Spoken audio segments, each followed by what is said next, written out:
Welcome, everyone, to Love and Leverage, lessons from couples who acquired together. My name is Will Smith, and I'm the host of the podcast Acquiring Minds. Today's session is with Chelsea Wood, co-founder and managing director of Acquisition Lab, and two couples that Chelsea has brought in as guests to share their experiences with us. The Acquisition Lab, is a cohort-based education community for people serious about buying a business. Many successful grads of the lab have appeared on Acquiring Minds. Before I hand it over to Chelsea and our guests, the usual housekeeping: we turn off chat for these, so to ask a question, use the Q&A button, the Q&A function of your Zoom. We are recording the session. You'll receive a link to the recording in the next day or two. And don't miss the Buy Then Build Summit, the inaugural summit from Acquisition Lab. You can learn more about it at the link that I just put in the chat. It looks like I froze, but I'm still here. But perfect time for me to hand it over to you. Chelsea, tell us a little bit about the summit, and then let's get into the presentation. All right, perfect. Hopefully you can see my screen. I'm sharing it just briefly. I don't have a slide deck for this talk, but hopefully you've attended my office hours before, and I try really hard to bring topics that come up a lot in between the months of the time of my last office hours. And one of the topics that comes up quite often is the idea of buying a business with your spouse, or convincing your spouse that you should be buying a business. And so I can't talk about that topic, but I can have my members talk about that topic, right? And so I thought it would be really helpful to bring a couple couples in that have acquired through the lab and or are searching through the lab. And so I did try to have a little bit of a diversity. So one couple has already acquired two companies, and then one is currently searching. And so the structure of today's session is going to be honestly more of just a panel discussion. And so I'm joined by Jason and Lindsay DeBure. I don't know if I just said that right. I should have practiced. And I'm not even going to try Adriana's name, but I'm going to say, and John Everheimer. And then just a reminder about the summit. I'll talk a little bit about the discount code you can use. We're sold out of VIP tickets and the hotel sold out, but you should still absolutely come. There's a bunch of hotels within literally next door. And so at the end of the day, we always say the goal is to buy a business, but not at the expense of making mistakes. So we try really hard in the lab to be very transparent, very honest, very open about what this process looks like. And so my hope was that I could shine a light for the searchers when they're considering buying a company. And so I brought these two lovely pairs of members with me to share what their journey has been like. So I'm just going to open the talk with questions, and then we will allow some Q&A at the end. So the first thing I'm going to have you guys do is just introduce yourself briefly, talk about kind of what your background is, and I guess why you made the decision to buy a business in the first place. Was one of you more kind of excited about buying a business? Did you have to convince the other one, kind of thing? So I'm going to have Adriana and John start, and then I'm going to kick it over to Jason and Lindsay. Great. Hi, I'm John. That's Adriana. Clearly. We're in Reno, Nevada. I've been in the food and beverage industry for about 35 years prior to searching. So managing hotels, restaurants, ballparks. I worked for Apple for a long time, helping to manage their food program and working on all our special events and product launches and such. And I personally came to a crossroads, I don't know, about a year and a half ago, where I had an employee at my then job threatened to kill me. Had some other difficulties in that role, and decided I was done with that chapter of my life. And I'll hand it over to Adriana. Yeah, mine's not nearly as dramatic, but yeah, so food and beverage space and facilities management for the last 25 years. In the last 15 years, working with two kind of major global companies, and then mostly in contract transition. So I kind of qualify it as light M&A. So, we'd win a contract, we'd go in, take over the business, and you're talking anywhere from 20 people to, 1,000 people that you're bringing in to do this. And I got laid off at the end of 23 after kind of getting to that executive level, and I took a year off and kind of wanted to figure out what was like the right thing for us or for me, and for us also. But, you know, it took the year off, kind of took a sabbatical. We had talked about opening up a business for a really long time, but it was kind of always in the restaurant space. Because that's kind of what we've known, but we also know that there's like no profit margin there, and we were just kind of done.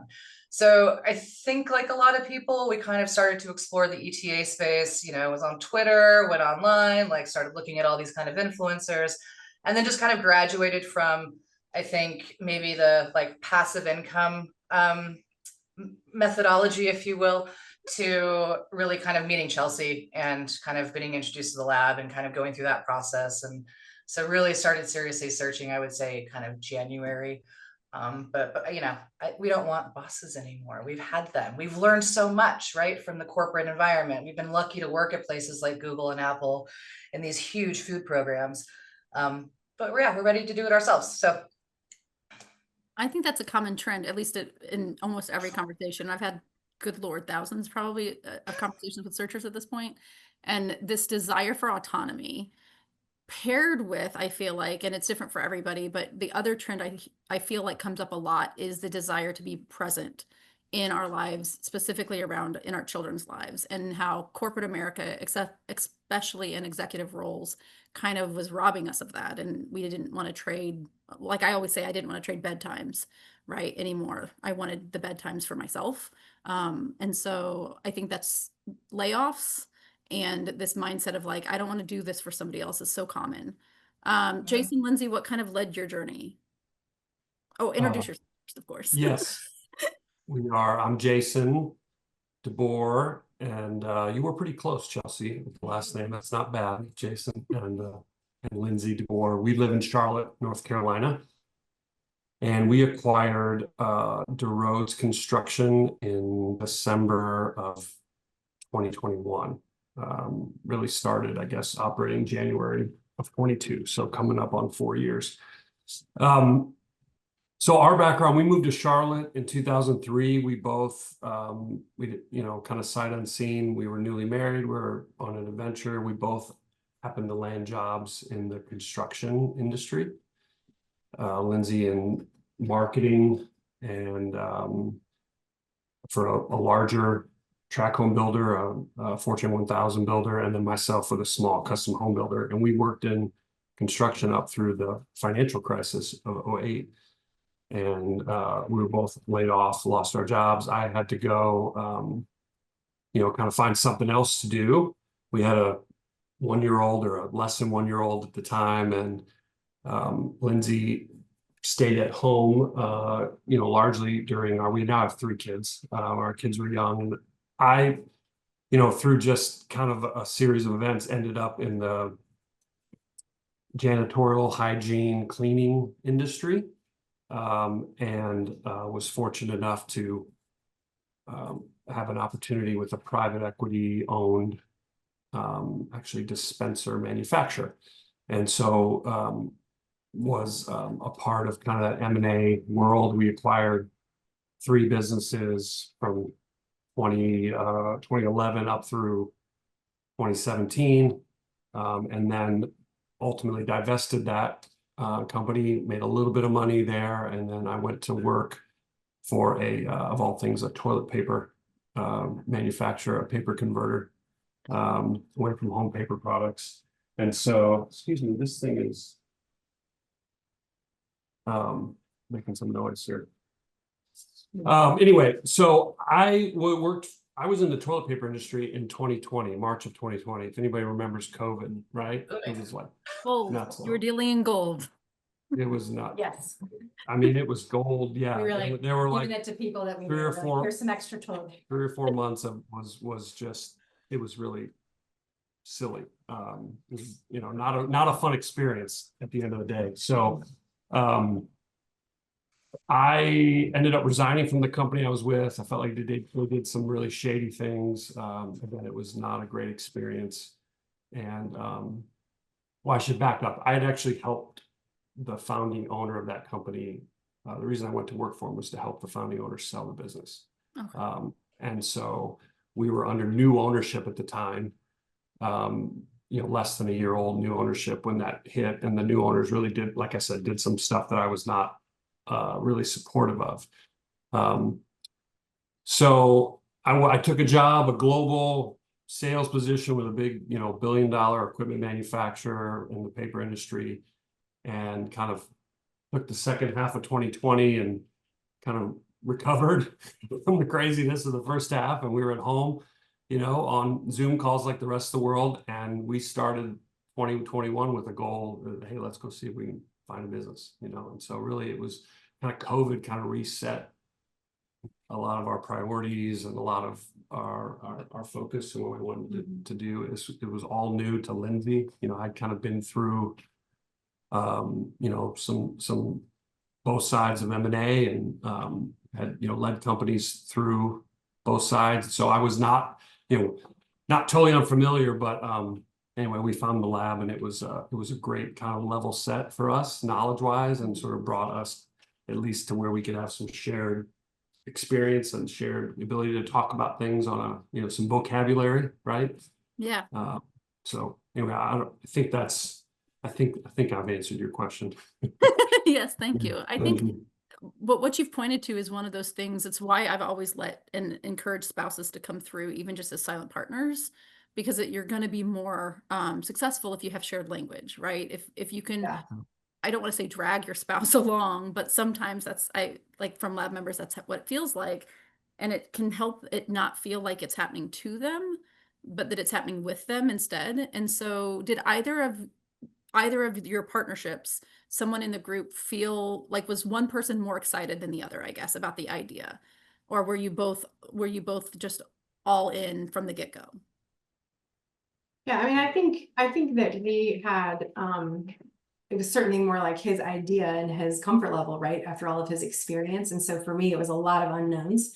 But we talked about it since our early days of getting married, like we were just like, wouldn't that be great? Or to do something together, kind of dreaming that way. And so just practically different seasons of life didn't really allow for that. And so, really, really truthfully, the lab was really helpful for that, to like level set, like you said, but to really inform, and gave me a lot more confidence, and really, I think, made it a plan for us, right? Not just your idea or what I think it should look like, but it was really the work that we did through the lab really brought it together for our plan, what would be a good fit for both of us, right?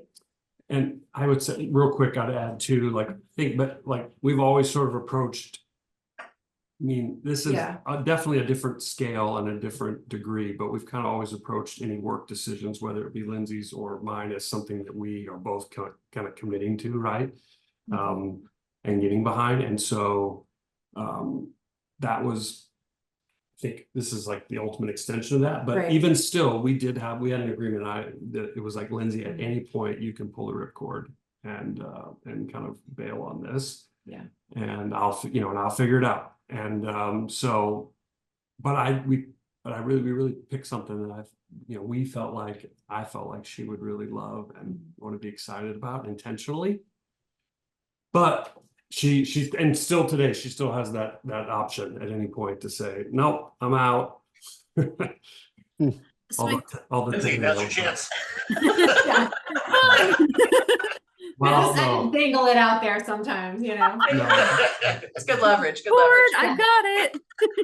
Well, and I think maybe like jumping ahead, but just to say, and then that kind of last thought around it is that like, we just don't always know what life is going to throw at us, right? And so for us both to be so heavily locked in, sometimes doesn't allow you the flexibility you might need for a kid or an aging parent, or these other things that are going on in our life, somebody gets sick. So just I always kind of keep mindful of that as we're building it, so that's all. I think that's really interesting, because I think that there's two approaches that I see, right? There are searchers who will stay employed full-time, like one person in the group will hold a corporate position for stability. Yeah. The other one will go and get a company, right? And the idea almost always is eventually they will both be in the entity, right? Once it stabilizes and they feel comfortable leaving, then they'll both be. So did both of you take the approach that you would both be all in, or was it a same approach, right? Where one of you is going to go all in, and just because we haven't gotten there yet, Adriana and John, you're still searching, but you are technically in due diligence right now. Yeah. Correct. Correct. Yeah. And so is it all in, both of you, or is it going to be like one stays in corporate America for stability and the other one's doing the deal? Yeah, we went all in. We, you know, I like I mentioned, I was laid off and I took that year off. He ended up leaving, and so we decided to pursue. Thankfully, you know, we were lucky enough to be able to do that. But yeah, we both pursued full-time searching. Yeah, I mean, I think it would have been, you know, in hindsight, maybe it would have been helpful if I would have kept the job where the employee was trying to kill me during this process, because we are self-funded searchers, and that's, you know, that has its own unique stressors involved. But Definitely. on the other hand, I just couldn't be more pleased with how it worked out, because it really, we've been able to lock in together at the exact same time. And as you said, Chelsea, I mean, having that shared vocabulary, when we both know exactly what we're talking about, as opposed to one person talking about, you know, M&A stuff and the other person going, what are you talking about? Like, Yeah. I gotta get to work. I think it's been helpful, and it has really accelerated our process. I mean, we really started looking in January, and here we are, you know, 9 months later under LOI, which has been great. Yeah. So I want to go back to something that Jason, you said. You said ultimately we found a company that I thought that Lindsay could be really excited about.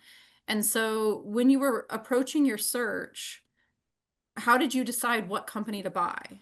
Right? Was it about both of your talents combined? Was it about one of you? Like, how did that work? So kind of ties into your last question, which was, so our plan was for me to keep my day job, and I did. Not as long as, I mean, it was fairly quick. I think I resigned 3 months in or something, because it was like, okay, this is real. But yeah, that was kind of our original plan, was, hey, we want to find something that Lindsay can work in, you know, full time. Our kids are older now, and that I could potentially keep my day job, if needed, you know, certainly early on if needed. And then it would, again, something that, you know, but ultimately could have the potential to support our, you know, our full family income, right? So, and if we needed to get, you know, a loan, that's fine. If we could, you know, pay for cash and then scale it to a point, you know, so we were kind of, you know, not necessarily going full SBA and, hey, we want a company with a full staff. Like we were looking at small, you know, kind of owner operator businesses. We looked at a swim school. We looked at a painting business. We looked at lots of different things. It wasn't necessarily construction, you know, where we did both have previously shared experiences. That wasn't that. It was more around, it's going to fit our lifestyle.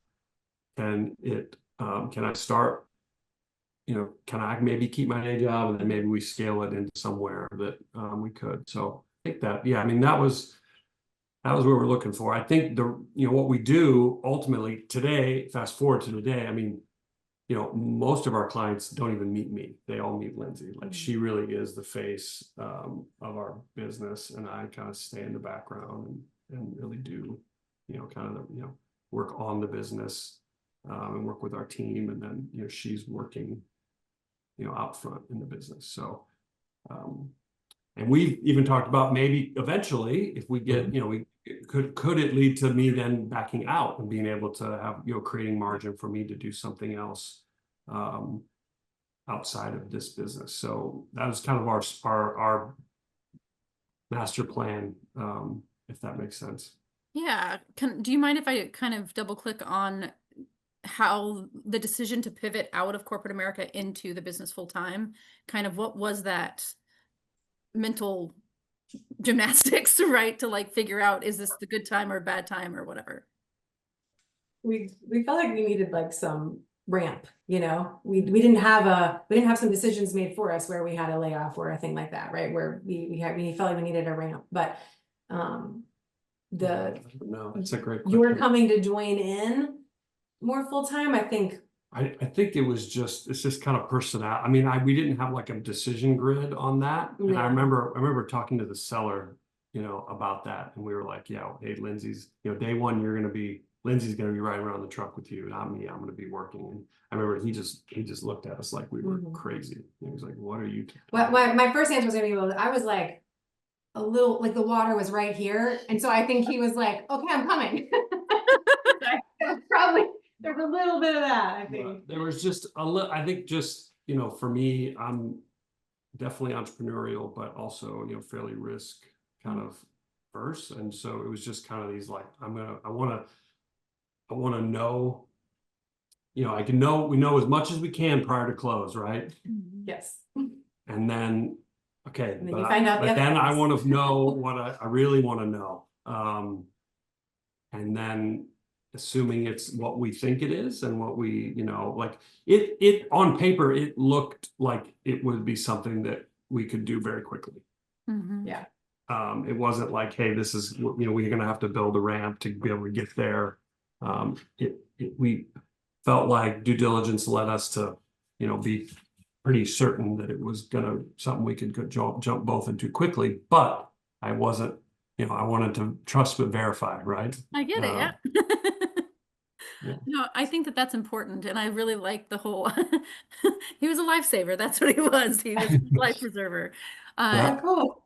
Yeah. Love that you jumped in and supported you. Okay, so Adriana and John, can you talk a little bit about how you have, I guess, kind of classified or categorized your experience and how that has shaped your search? Like, is it one of you? Is it both of you? How have you used that? Yeah, I mean, Good question. yeah, I think, first off, I think it kind of starts like just how our relationship works, and we really divide everything equally. And it is probably important to note that we don't have kids, so we don't have that like additional responsibility that comes with, having a family. We have 2 very needy cats, but that is nothing like human children. But I think it goes to say that like everything that we've done throughout our relationship has really been done with like this lens of equality, just straight up. Like we share the responsibilities of the home. And so we kind of took that ethos into this process. But it also bears mentioning that we have very different skill sets that we're thankfully very complementary. And so it just really kind of all started to make sense. And so I'm not quite sure if that's answering the question, but like, Yeah, I mean, I think that, because our search has taken us way outside our comfort zone, which is, food and beverage and restaurants and such. And I think that, I mean, one, the lab really helped us to realize, when you go through the lab, there's a pretty intensive process the first couple of weeks where you're basically designing a resume for yourself, a buyer profile. And there's a lot of thought and effort that goes into that buyer profile. And during that process, realize that like, oh, geez, I have like all these skills that I've learned over 35 years that are totally transferable to, a million different industries. But I was so stuck in the mindset earlier on. It's like, well, I'm just a food and beverage guy. That's what I do. Yeah. And I realized that, oh, I've designed these huge programs. I've rolled out these apps. I've done this, I've done that. And all that is totally transferable to really any industry we want to look at. And that was, really the eye-opening and the light bulb going off. It's like, oh, we can really take these skills that we've learned over all this corporate drudgery of decades and transfer it and really energize a business with it. So yeah, I think the heavy operational kind of background that both of us have. I mean, like, at one point in our careers, like we were each managing like over like 1,000 people and like, and so it's like people are what make things that mostly work and do. So it's like, if you're able to kind of do that successfully, it is really a transferable skill. And I think that's kind of like for us, right? We definitely were looking, the only thing we knew in this process is that we wanted to do something that was kind of operationally focused, something making whatever widget it was. So like manufacturing really appealed to us because when you can, do an event for 30,000 people, well, that translates, right? Like it's process, it's organization, it's just the widget changes. So I think that it's kind of how we came to where we came to and why we're under LOI with, manufacturer, right? No, I love that. I think, and shout out to Karen Heiss, because she's like the saint of a training advisor that Absolutely. you guys. Yes, that was very, very valuable. I know. Yeah, I just love she's her amazing. so much. I know. Yeah. I'm very blessed with you guys and with the team. But anyway, so as you have experienced your search for you guys, Adriana and John, and then Jason, Lindsay, yours will be more about like operating. How have you seen this experience impact your relationship? So has it made it stronger? Have there been challenges? I really love you. All of the above. Yeah, go ahead. Yeah, no, all of the above for sure. Well, I mean, we were, Adriana, as she mentioned, was laid off, and that, that's a soul crusher in a lot of ways. It's a real ego crush, and I think she, I don't mean to speak for you, but I think that she really struggled with that for some time, and I was dealing with my own ego crush of what the heck am I doing in this business anymore. So, when we came out the other side of that, I mean, I'll be totally frank. I mean, we were on a little bit of a rough patch marriage wise. We weren't communicating in the way that we prefer to communicate. And, we went to couples therapies, just kind of like a recharge, like, hey, let's go back to basics and, relearn some of those building blocks that we've built our whole relationship on. And that was really key, critical to us being able to move forward with this, honestly. It really gave us the tools to be able to manage, because, I mean, in this world, there's stuff coming at you from all sides, and it's stressful, and you're learning the entire time. And that, that's its own stressor. And so having a baseline of communication for us to be able to navigate through some of that stuff was really key, critical. And, listen, I can see where this process can break people up. I mean, it is, you're juggling the search and LOI and lawyers and, and all the thing. And I mean, it's a stressful process, but I think that we've been, at least so far, knock on wood, been really successful about not only dividing up the responsibilities of the search, but also communicating through any issues or problems that we're having. Yeah, I think, the big thing too is that, when you work with people in a professional environment and you go home, there is a clear delineation of those two worlds. And so like, you're able to kind of complain or whatever to either parties about what's happening, right? And so you don't have that kind of safe space, like, as it were. And, you really you're kind of forced to deal with everything at once, and there's not really, I mean, for us anyways, I wouldn't say that there's a delineation between, like, we don't close the door and like, work ends and here's life. It just bleeds all into each other. And you kind of have to learn how to manage that. And like, you do have to shut it off at some point, but it's also, it's just one big life now. And there's so much happening. And I think, the communication piece is so key. Like you have to learn how to do that in a way that is coming from a place of like love and empathy, but also like, we're kind of two alpha types. And so like, we got to figure out how to do that together, because not really one of us is ever backing down. So how do we like do it together instead of like, so it's been an interesting journey. And straight up, it's made us stronger. Absolutely. Like it's been hard, but it's made us way stronger. So I think that there's a gross oversimplification of searching in like print, right? And social media scrolling. And it is the most stressful thing you are ever going to do. Besides, what's more stressful is then you close, and then you get to get closing. And then you get real stress. Yes. Yeah. And so it's like, it's a constant judgment, honestly, like how qualified you are, how smart you are, all the things. So like, I came out of my layoff thinking I didn't have an ego, quickly learning, oh yes, I do. Right. This has been even more testing for me anyways, because it's like every time you're, an LOI is declined, or, you don't get a hold of a broker, or the bank says thanks, but no thanks, right? There's all these little like things that kind of just eat into you, and it's emotional, right? Like it is an emotional process, and there's no other outlet besides your partner. Well, that and locking yourself in the bathroom and crying. Right. How about you guys, Jason? You guys are on the other side now. You've had several years, right, of operating beyond just searching. And so how has that impacted your relationship? Yeah, I mean, I think, just similarly, we say big plate of spaghetti, it's yes. All in there. We're talking about it all the time, and switching gears quite quickly. But we kind of, we're doing that anyway, and so we felt like our relationship was that, not very siloed, very much plate of spaghetti together. And so there are times when we're like, okay, I'm all done, or you're all done talking. all done tonight or whatever, and that's totally fair, and certainly healthy, I think, right? To not just only have this be all consuming, because it is very personal. And I would say the search part, for us, like where y'all are in it, right? Like right at close, I think, and then the very beginning.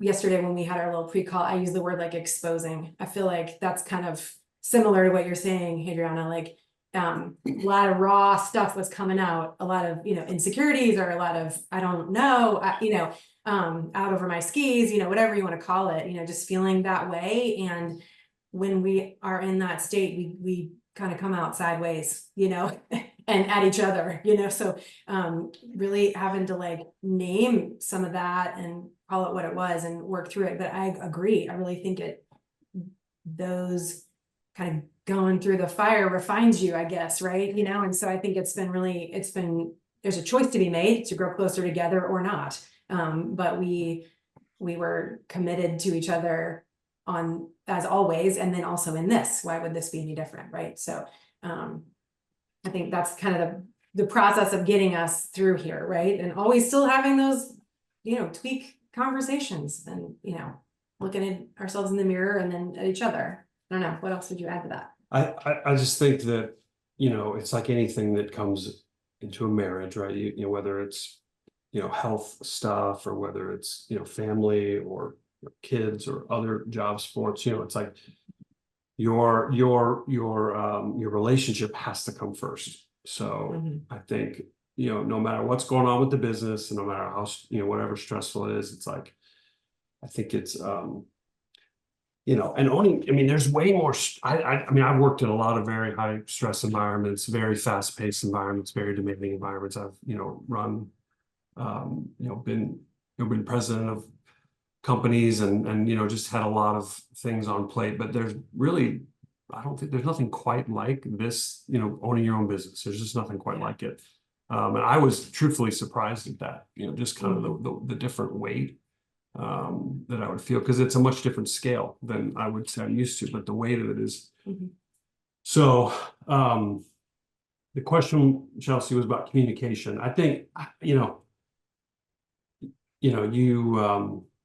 if you're not great communicators before, I don't know that you'll become great communicators through doing something like this. I think it just kind of exposes where you are. Yeah. I say, people ask us, what's that like? How are you running a business with your spouse? Like, what is that like? And, my answer is always point blank. It's actually the best part. Like, the business is a lot of work. People are people, clients are clients, cash flows, always, it's all that stuff. But like the fact that you get to do it with somebody who, like, you can be as vulnerable with, and, who knows you the best and knows your strengths and weaknesses, and that, is your, people want to work with their friends all the time, like, right? So if you're not friends with your spouse, which is okay, no judgment, if you don't, feel like you're, best friends or good friends with your spouse, it's probably not a good fit. But we would choose to spend, work aside, we would choose to spend time with each other over anybody else anyway. And so it's like, it's great. I get to hang out with Lindsay all day and, share problems and have all, she laughs at all my jokes. That's like, that's like such a There's bonus. a tip. Laugh at all of his jokes. Such a bonus. Amazing. Huge success. That's the hot take. What more do you want? I think you've touched on a couple of things, and if I had a pen, I would write them down, but it's in my hair and I don't want to take my hair down, so I'll just try to remember. So I think that one of the things that Lindsay, you shared last time, and something that I think everyone needs to be very mindful of, is how exposed you are post-close. And just, this is in business, being a business owner in general. Like, I learned more about myself building the lab over the last 6 years than I ever knew about myself in corporate America. And that comes with the pain of the realizations, right? Because it's paired with a level of gravity that you've never been familiar with as a business owner, right? And so I do think that, Jason, to touch on how despite having all of you have had really high level positions with a shit ton of, a lot of stress. And it's just not the same. It's just not. And so we talk about, and Walker has said a bunch of times, how this ownership is the most engaging lifestyle possible, right? And I love the bowl of spaghetti scenario, like analogy. Yeah, that's it. To me, the challenge with ownership comes with the beauty of the partnership, in the sense of there is no, it's all a big blurred mess now, right? You don't get to leave work at work, right? It's you are the owner. And so at the end of the day now, I love what you shared, Jason, because it's true. If you have that partnership with that person that has your back, that knows you, that knows your heart, it will help lessen some of that burden a little bit when you're feeling vulnerable, when you're feeling judged, when you feel like you just effed up, right? And so number one, I love you guys, and I'm so grateful for lab members and how vulnerable you guys are and how honest you are and how just open. So thank you for your sharing. I think a question I would ask too, and Jason, you kind of started to allude to it. I love what you said was, if you weren't a great communicator before, you probably won't be, right? And so I do think that as we think about people that are thinking about doing this, I've heard a couple of things come through in your comments. One is how important communication is. Two, how important it is to have a really solid foundation to build on, right? John, you mentioned, going to therapy. Jason, you mentioned that your wife's your best friend, right? And so business ownership is going to amplify all of your flaws. And so you need to make sure that you're building from a sturdy foundation. And so if you're thinking about, and I'm just paraphrasing what I heard from you guys, but to me, if a searcher is thinking about acquiring with their spouse, they need to make sure that it's a really, really strong foundation to own from, right? And so make sure that you have good lines of communication, make sure that you have coping strategies in place, right? So that when shit goes, sorry, you guys know I curse. Sorry, guys, on the webinar. But when things go sideways, you know that you're going to have ways to cope. It's not going to start to. The worst thing you can do, in my opinion, in buying a business, is to light your business life on fire and your personal life on fire, right? Absolutely. In life, in order for our mental health to succeed and us to continue this life, they can't both be on fire at the same time. That typically is when people's mental health starts to take a nosedive, right? And so having these healthy coping strategies to kind of get you through these pretty heavy points of concern seems like that's a really strong requirement for anyone thinking about searching. Is there anything else that you would recommend to any spouse who is thinking about acquiring and maybe their spouse isn't on board yet? Any advice that you have to give to them?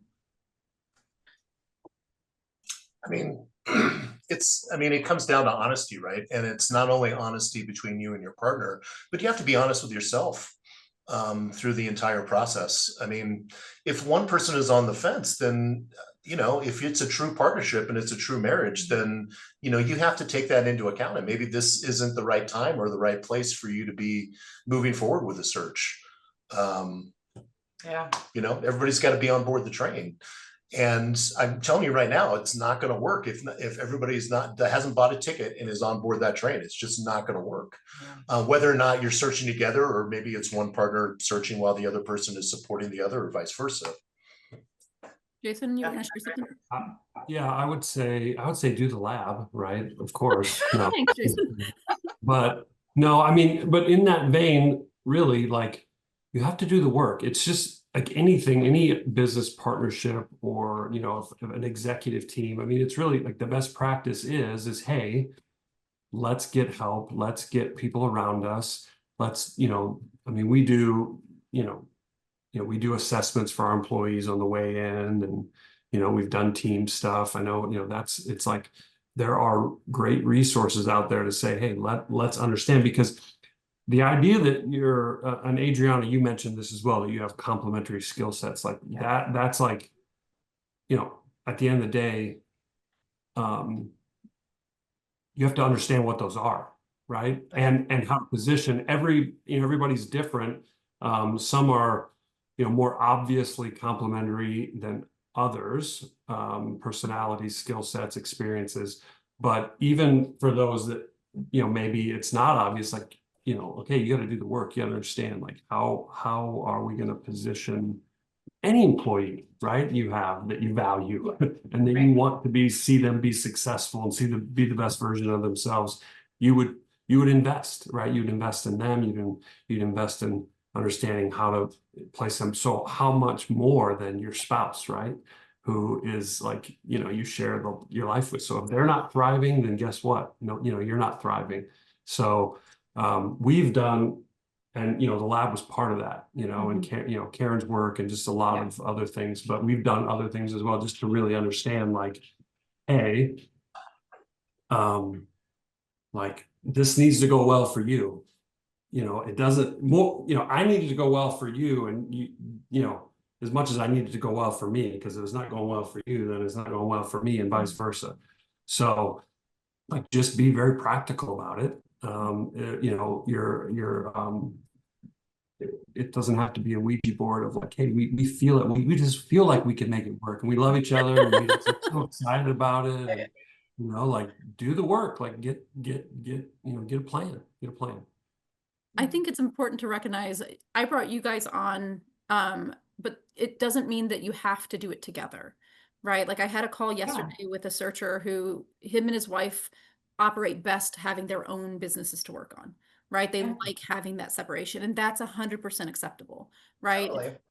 And so just for, everyone on the call, buying, to be honest, if you're using the SBA, your love and leverage is just happening regardless of your spouse is in the deal, right? Because of, how the guarantee works. But I think that even if your spouse isn't as involved as you guys are together, it's still so important for you to bring them with you, right? Otherwise, they really will feel like you're dragging them, and everybody kicks when they're dragged, right? And so you don't need more forces working against you, because this is hard and it's going to get messy. And we do a whole assessment on neuropsychology and how your brain processes information when you're stressed, and you're going to be at your ugliest in this process, whether it's during your search or post-close when cash is running short or somebody threatens to kill you. You're going to be operating not your best, and you need to make sure that your spouse isn't there going, I told you not to do this, right? Like, you need that support system. That was my impression of John, for the record. I can hear him saying that just like that. I know that we're running up to time. Is there anything else that you would, like, looking back, that you wish you would have done differently? Ooh.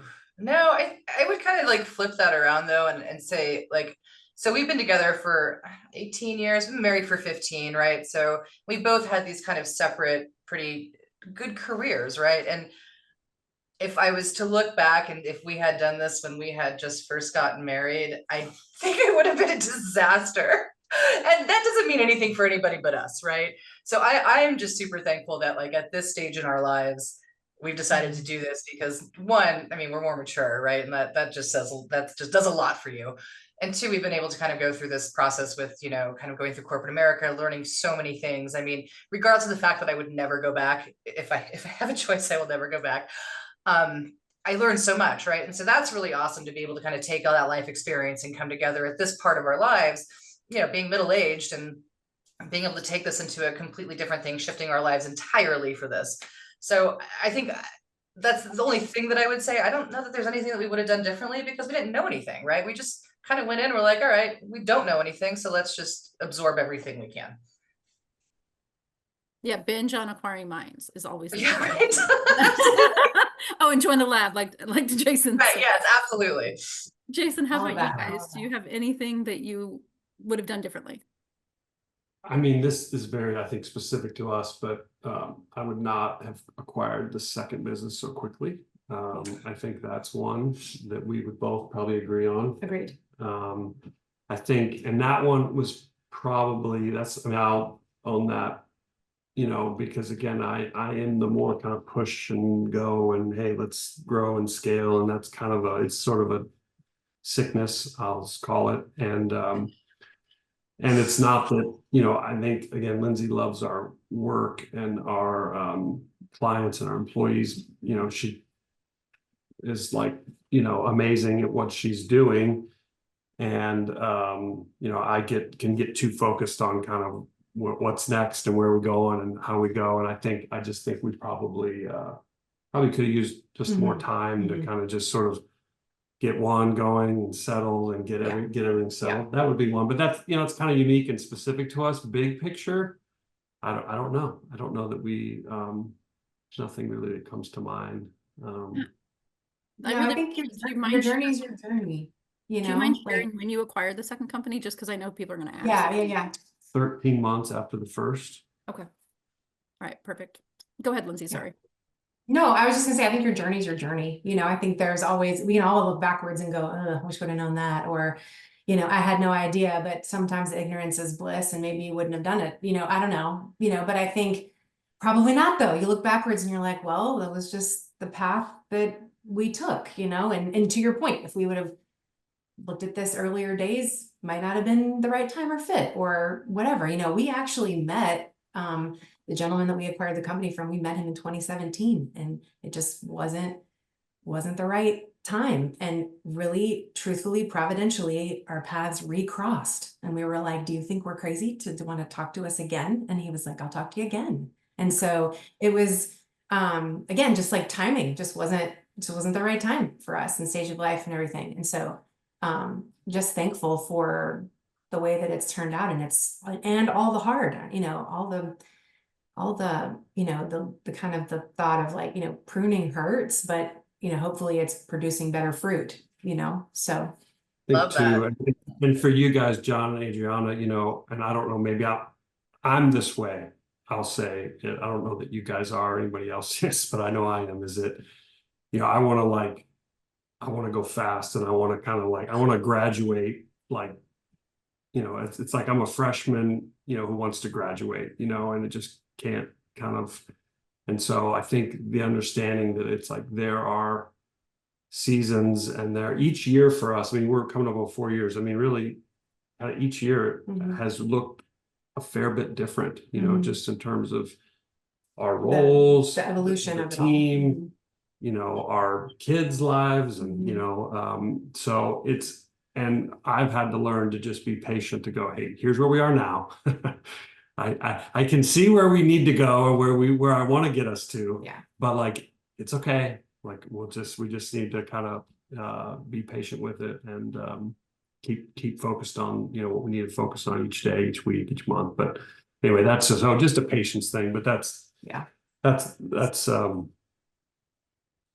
for me. No, I appreciate it. Can I add one thing now? Jason, you totally reminded me, I'm exactly this way, right? I am forever looking to the future. I am never in the moment. So be present would be my advice, because there is so much going on and there's so many little wins and there's losses all the time with this, but being present and celebrating those wins has actually been really key for someone like me that can't have to force myself to be present. So I would add on to that. Yeah, it's good. Yeah, it's good. I'm going to go ahead and pivot over to some questions so that I know we have a hard stop and I've seen a couple of questions come in, if that's okay, Will. Yeah, great. I will ask, I think this is a really good one. If you perceive that your partner is not performing to his or her best or not noticing something in their area of responsibility, how do you address that and keep it civil and not have it, I'm going to tie it to another person's question, not have those conversations bleed into your personal life? Gosh, crying in the bathroom really helps. Once again, it really comes down to radical honesty. And for us, I think or at least for me, it's taken my ego out of the equation. We've all had bosses before who you just couldn't stand or didn't respect you or didn't appreciate you for what you were bringing to the table. I know that's never going to be an issue for us. We deeply appreciate what both people bring to the table. And yeah, we've had a couple of instances where she'll be like, what are you doing? And just get out of the bathroom. Yeah, get out of the bathroom. I got stuff to do. Dry your tears. Just being able to be open and accepting it and take the emotion out of it. I mean, it's tough when your marriage and your business and your life are all wrapped up. I mean, we all have our own insecurities and we all have things that we're good at and things that we're bad at. I think, getting back to what Adriana said before, I mean, we're lucky enough to be in a mature enough place where, like, I fully recognize what I'm good at and I really recognize what I'm bad at. And so, if she says, "Hey, what are you doing?" That shouldn't be a surprise to me at this point. It's like, yeah, you're right. What am I doing? But I think that we're open and honest with each other enough where we can check each other. Yeah. And it's not like, I don't get butthurt about it. It's like, oh yeah, you're right. I should shut my mouth. Kind of like she's kicking me under the table right now. Like, shut your mouth. Jason, Lindsay, how have you been? I'm sorry. I'm talking a lot here, but Please.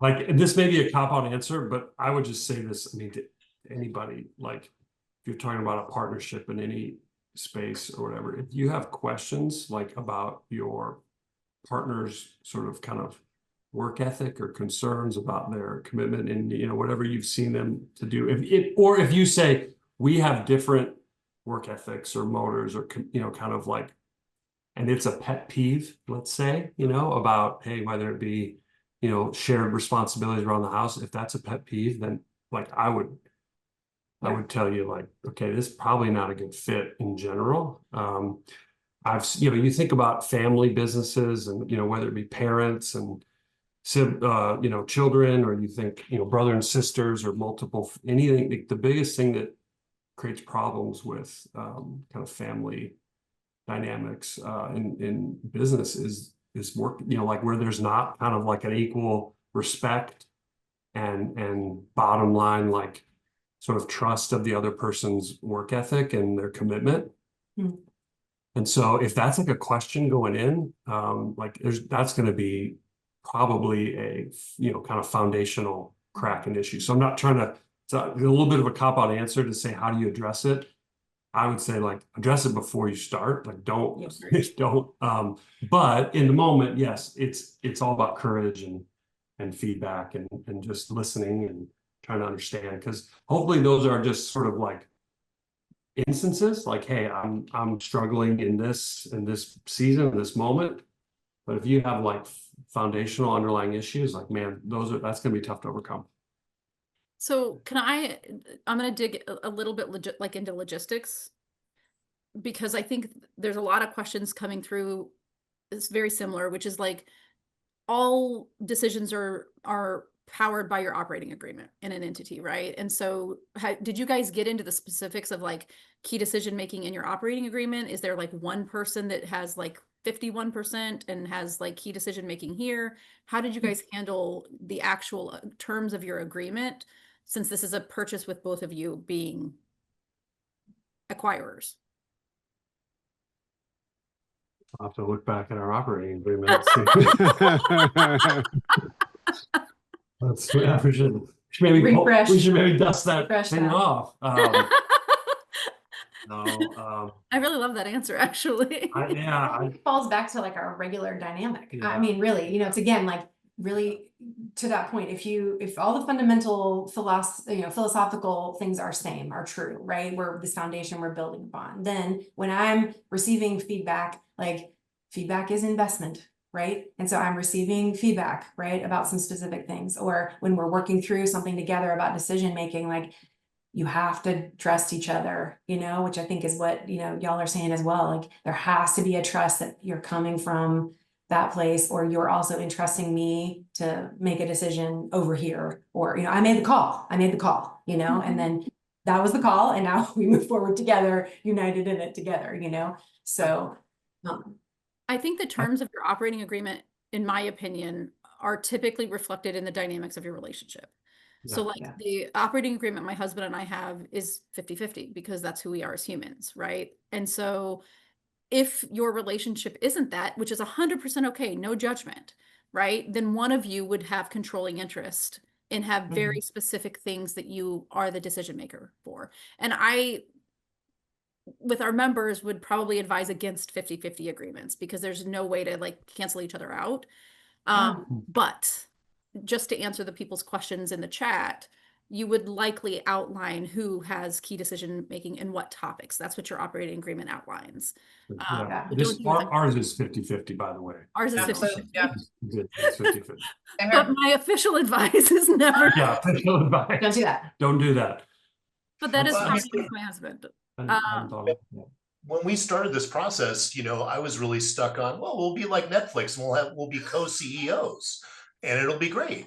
And, you know, as we got deeper into the process, and especially with this particular acquisition we're under LOI for, you know, I finally came to Adriana. I was like, this is stupid. Like, you should be CEO. Like, you have the tool set to be CEO. I have the tool set to be COO. I'm boots on the ground operational guy. Doesn't make sense for me to be making the top level decisions.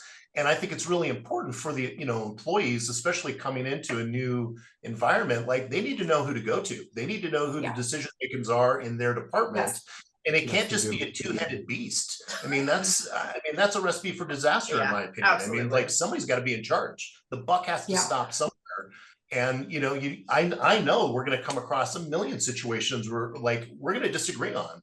And depending on whose area of opportunity it is, like, that person needs to make the decision there, and the other person needs to suck it up and move forward, because you just need to bowl through it, right? Because there's going to be 12 other problems coming at you just ahead of that. So, you know, somebody has to put their foot down, and then you can move on to the next area of opportunity. Yeah, but like with that, it comes that implicit trust, right? I think that's the thing, right? Like, I mean, here's like a little analogy. Like 95% of the time, your partner in a corporate environment, you have not seen them naked, right? You don't know their vulnerabilities, right? In this situation, absolutely, right? And so it's just such a different thing. I know the buttons to press if I want to, you know, if I want to press buttons. It's just learning how, like, not to, and actually work together in a way. So, like, yes, we have two different responsibilities and like pillars in our, and, you know, our soon to be hopefully organization, but we're also still going to be coming together and making those decisions together, right? It's not going to happen in a vacuum. That's just not how we operate. So, yeah. Great. Will, I think you have a hard stop in 2 minutes. Is that right? Yes. And so I'm going to go ahead and I will try to get some of the answers to questions that were answered via email after the session's over, because there weren't that many that came in. In closing, let me share my screen really quick so that people can have the code for that course. Can you see my screen? Okay. So in summary, as always, you guys have access to Acquisition Insights, our free course for attending our webinar. But to plug the summit that Will referenced, it's really becoming a massive, amazing, just cool thing that's happening in September 24th through the 26th and here in St. Louis. There's an entire investor trek. There's a ton of investors that are going to be there. You will have the opportunity to pitch deals if you're looking for investors. And I know there was a question that didn't get answered about how investors perceive couples. I will tell you, if you have complementary skill set, it is a bonus, right? They like that it's both of you because they know you'll be more successful having your spouse on board. So just to answer that question. If you are interested in attending the session, I will tell you all the VIP tickets are sold out and the room block is sold out, but there are still rooms available in nearby hotels. If you use the code webinar, you will get $650 off your ticket. That's it. Great. And here are links to everybody in the audience. That first link is the link to the summit. Maybe Chelsea, put that back on the screen just so people can see it. And use the webinar link. And then that second link, Chelsea, gets us where? The second link is if you are interested in talking about the acquisition lab and whether or not we can support your search, click that link and you will book a call with me. If you go through the main page, you will talk to a lab member because they run our strategy calls now so that I can, you know, do things like plan a summit because I took on that great responsibility. And so that will get you directly on my calendar. Yeah, that's it. Guys, thank you very much for a great session. Chelsea, what a great idea. Thanks for bringing everybody together. Adriana and John, Jason and Lindsay. This is such a, it's an interesting topic, but it's also such a personal one. So we thank you for coming out here and putting yourselves on stage and answering the hard questions. But really fascinating to see inside these couple journeys. So good luck, Adriana and John, on your deal. Yeah. Thanks for having us, Will. Thank you guys. Great. Bye, guys. Thank you all. Thanks. This Bye. ends the webinar. Bye. Thank you.